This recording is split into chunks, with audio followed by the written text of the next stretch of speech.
নারায়ণগঞ্জের রূপগঞ্জে চাঁদার দাবিতে মুক্তিযোদ্ধা পরিবারের উপর হামলার অভিযোগ উঠেছে।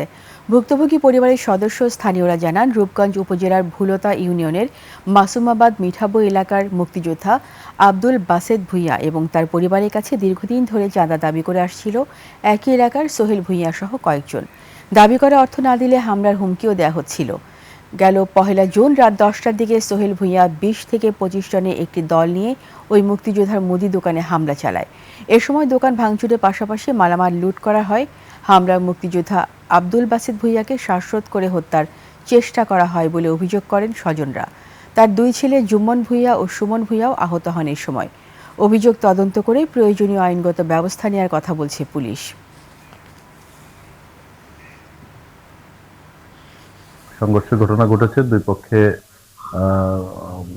কিছু ৩-৪ জন আহত আছে। এই ঘটনায় আমরা দুই পক্ষের থেকেই অভিযোগ পেয়েছি। আমরা বিষয়টি আইনানুগ উপায়ে আইন লঙ্ঘনের বিষয়টি তদন্তপূর্বক আইনানুগ ব্যবস্থা গ্রহণ করার বিষয়ে প্রক্রিয়াধীন রেখেছি।